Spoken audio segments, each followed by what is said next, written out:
Hi everyone. So I wanted to take a moment to talk about assignment number 2 as I've gotten a couple questions about it. So I'm hoping this video will help you and I'll walk you through what the expectations are.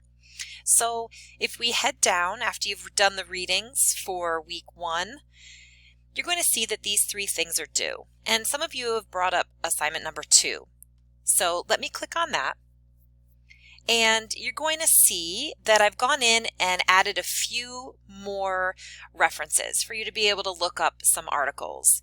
And what I'm going to do is I'm going to select one of these. Let's see. Let me click on one that I added, the New York Times, and let me see what I'm talking about. All right. So after clicking on the link, you're going to see that this is an area of the New York Times that talks about psychology as well as psychologists. And I'm going to scroll down and see if any of these look interesting. So here we go. Here's one. Pulling out your hair, this might be the cause. Okay, so I'm interested in this article and I'm going to read about it. As I read through the article, I'm looking at it.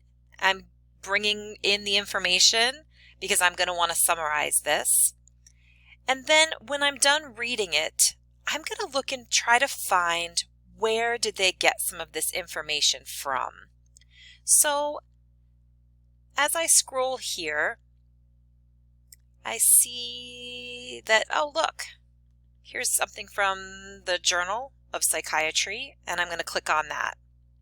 So what I'm asking you to do is I am asking you to look at a news article of some kind. It can be, like I said, from the New York Times, or some of the other sources that I put there, or it can be something that you found online that you're interested in just by doing a Google search.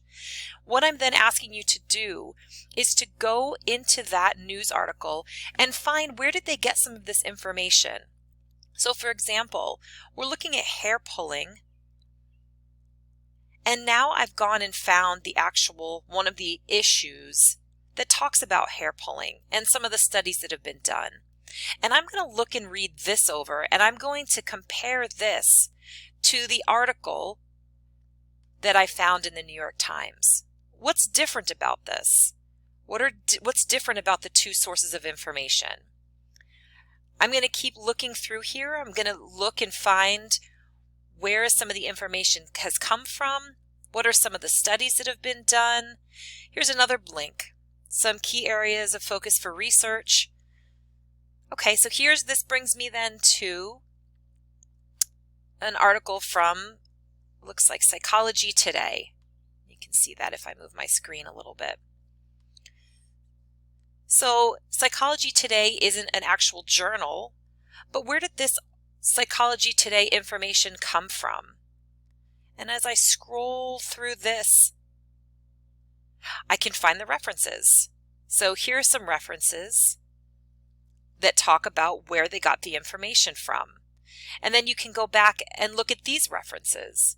So the basic idea is that I am asking you to look and compare the difference of a Psychology Today article versus an article from the New York Times versus an actual journal article. And again, I'm going to go back to this journal article that I found in the American Journal of Psychiatry. So you want to make sure that you have found at least one journal article that's gone with the research of a news article. And there are differences, and that's what this assignment is about. So I hope that makes sense to everyone. And just to quickly summarize, again, you're going to be reading an article that is in a news format like the New York Times or Psychology Today. And then in that article, you're going to be finding where did the information come from? What kind of research did they do with that information?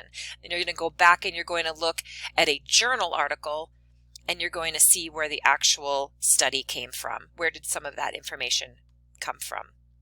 Okay, let me know if you have any questions.